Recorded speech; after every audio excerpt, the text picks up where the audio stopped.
Hey guys, it's Sanya, and today I'm going to talk to you about The Star-Touched Queen by Roshni Chokshi. I know it's been a while since the book has come out, but I think that the internet deserves a review of this book by someone who's Indian. I haven't seen any, and therefore I am putting up my own. To start off, I give this book a 4.7 out of 5 stars. I really loved it. It's not a perfect 5.5 out of 5, but I mean, there's always room for improvement. This is her first book. This is Roshni Chokshi's first book, and I think it was an amazing experience. It truly was one of my favorite and most memorable and most wonderful reads of 2016.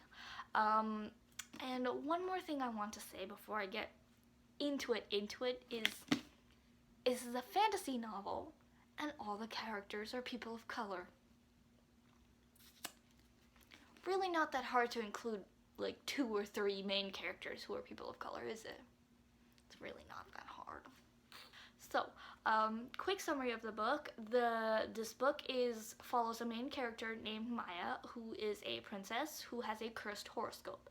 And people have treated her badly all her life due to the bad things that occur due to her cursed life, I guess. And so her father sets her up in an arranged marriage for diplomatic reasons, and this kind of turns her world topsy-turvy. But instead of getting married to the guy she was betrothed to, she ends up getting married to this king named Amar. And so her entire world again gets flipped over, and she experiences this completely new realm of existence in his land as a queen. And so yeah, this book is very focused on her. It's at the core of it a love story between Amar and Maya, and I think that's okay for this book. I think it's completely okay for it to be a simple love story, especially considering how different it is just being based on Indian mythology. Yeah, and yes, it is also very much soaked in Indian mythology, so much so that despite having lived 13 years in India, I do not know everything about Indian mythology. Like, I can maybe say with conviction that I know maybe 2% of Indian mythology. It is so vast, it is so deep, it is so detailed. And this book is full of layers. It's the love story, it's our main character's personal growth and development, on top of which you have hordes and hordes of Indian mythology, not to mention, I think, weaved into our author's own imagination and changing of Indian mythology. Plus, like, different realms and different worlds within the story itself.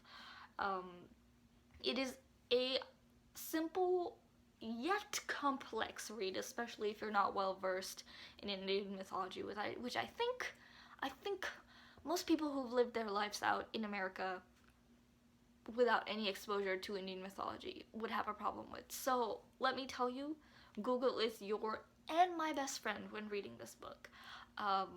Truly it is. It will give you a lot of background on what's going on.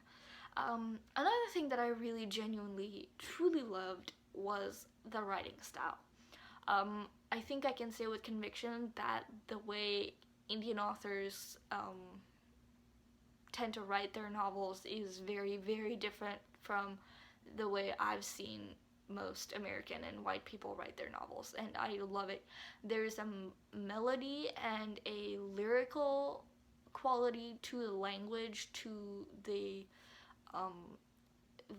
literary devices, I guess, that are used. It's very sing-songy, it's very descriptive, very colorful, very long and fluid and beautiful, and it's a real true experience. If you're against reading simple stories, love stories, I think this book needs to be given a chance. A, because it's about a different culture, and B, because it's a completely different writing style that people need to experience. There's nothing wrong with it being flowery, but I think it needs to be acknowledged as a different cultural style of writing. Took me back, honestly. I haven't been back to India in 3 years approximately, and this reading this book took me back. I tried to slow down my pace as much as I possibly could just because I did not want it to end. It was truly a magnificent experience. So a little more about the book specifically in terms of plot and stuff. Our character Maya, it's very obviously focused around her, and there's an abundance and a wonderful abundance of interpersonal female relationships.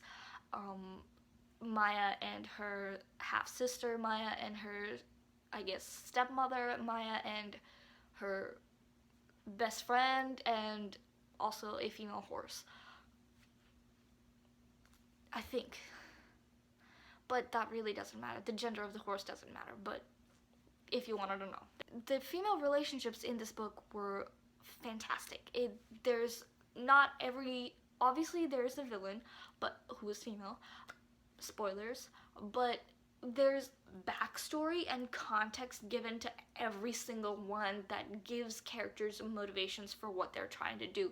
And it's nice to see that, like, you don't necessarily have to see the bad person as the bad person. Even our main character comes back full circle to open up her eyes and see how the other person has experienced things and how the other person has been seeing their lifestyle. And I think it's beautiful to see forgiveness and understanding, and not having every single one person be hated throughout the entire book. That was just a nice thing to read. I love the female relationships in this book. Truly amazing. So that's all I have for you in review of this book. I genuinely thought this review was going to be about 20 minutes, but hey, the shorter the better, honestly. If y'all want me to post a video solely pronouncing the words that you cannot pronounce, feel free to leave them down in the comments, and I will definitely do so. I think mistakes are okay, and if you're willing to learn, obviously let me know, and I'm always willing to help with pronunciation of Indian words. Everyone needs to give this book a go. I think it's deserving as a debut novel, as a novel about certainly a different culture and an all Indian, all person of color cast, as a, I think, feminist novel, and just because it is such a unique and beautiful read. I cannot wait for A Crown of Wishes to come out. I genuinely cannot. I'm so excited. It is about, it's not a sequel to this. It is a separate standalone novel, but of one of the characters that you will meet in this book. So I think that also deserves a read. I feel like it's going to be very, very good. Yeah, I'm gonna leave you at that, and I'll see you in my next video. Bye!